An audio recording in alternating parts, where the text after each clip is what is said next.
नमस्कार, मैं विवेक दीक्षित आप सभी का स्वागत करता हूं आपके अपने लॉलिसिस में। आज मैं आप सभी को बताने वाला हूं silent feature of Muslim law. सबसे पहले जानिए मुस्लिम लॉ है क्या।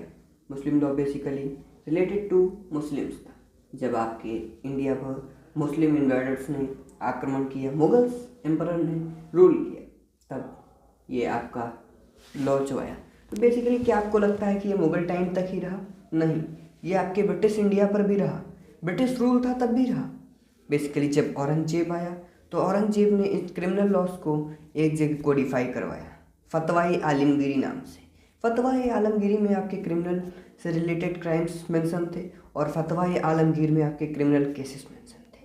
तो आपके बेसिकली जो क्राइम होते थे वो सब क्रिमिनल लॉ से रिलेटेड डील करते थे।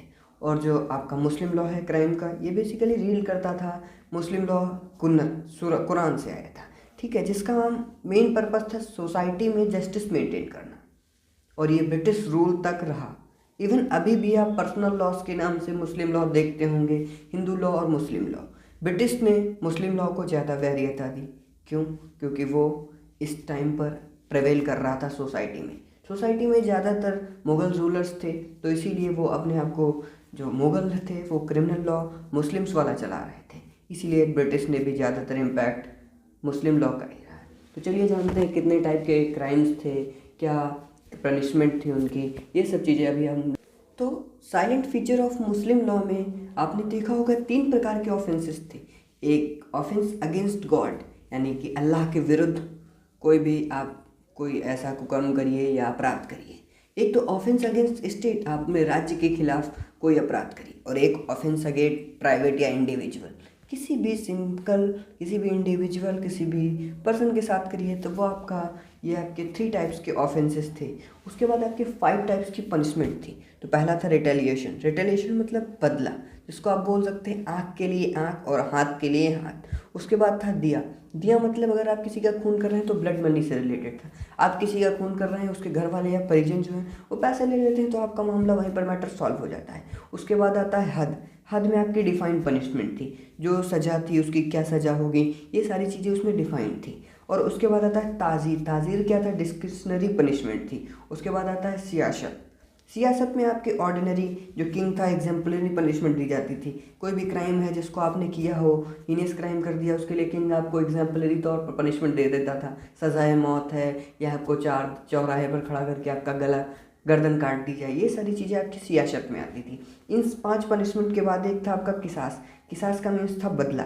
In principle it mean the hand for hand, जो मैंने आपको भी रिटेलिएशन बता दिया। उसके बाद आता हद में क्या था, पनिशमेंट जो थी वो डिफाइंड थी।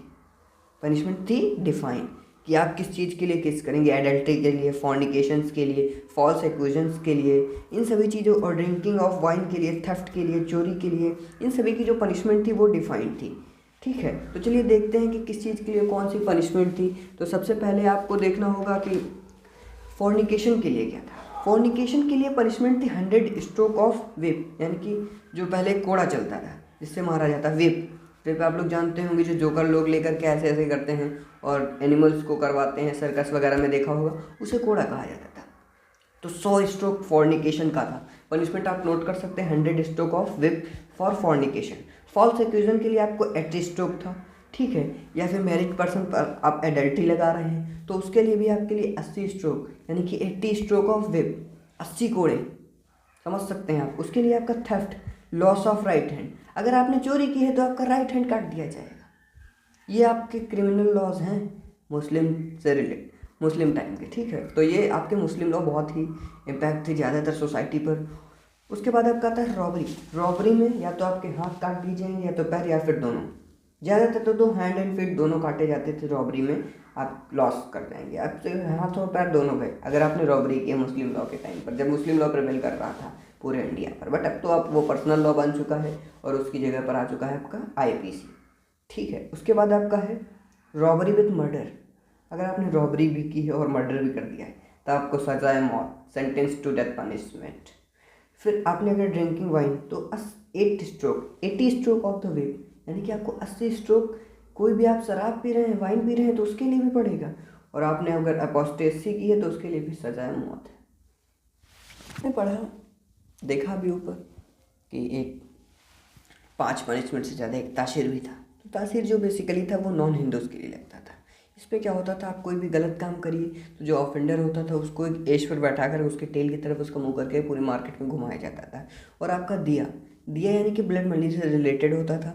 और इसमें क्या होता था, जो आपका रिटेलिएशन था, रिटेलिएशन से आप यहाँ पर मनी ले सकते थे, एक्सचेंज कर सकते थे, कंपनसेशन ले सकते थे रिटेलिएशन की जगह पर। और आपका आया ताज़ीर। ताज़ीर भी एक डॉक्ट्रिन था जिसका पनिशमेंट जो था वो अवॉइड किया जाता था कि जो कल्प्रिट है वो सुधर जाएगा। रिफॉर्म करने के लिए, मान लीजिए आपने कोई क्राइम किया था या किसी ने कोई ए है उसने एक क्राइम कर दिया कि वो सोसाइटी में जाकर के आग लगा दिया, तो जो राजा होते थे, जो काजी होते थे, वो इस प्रकार की सज़ा देते थे कि वो दोबारा सही हो सके और सुधर जाए, ऐसा क्राइम नेक्स्ट टाइम ना करे। तो उसे कहा गया ताज़ीर। और ताशीर मतलब नॉन हिंदूज़ के लिए जो पनिशमेंट डिफाइन थी।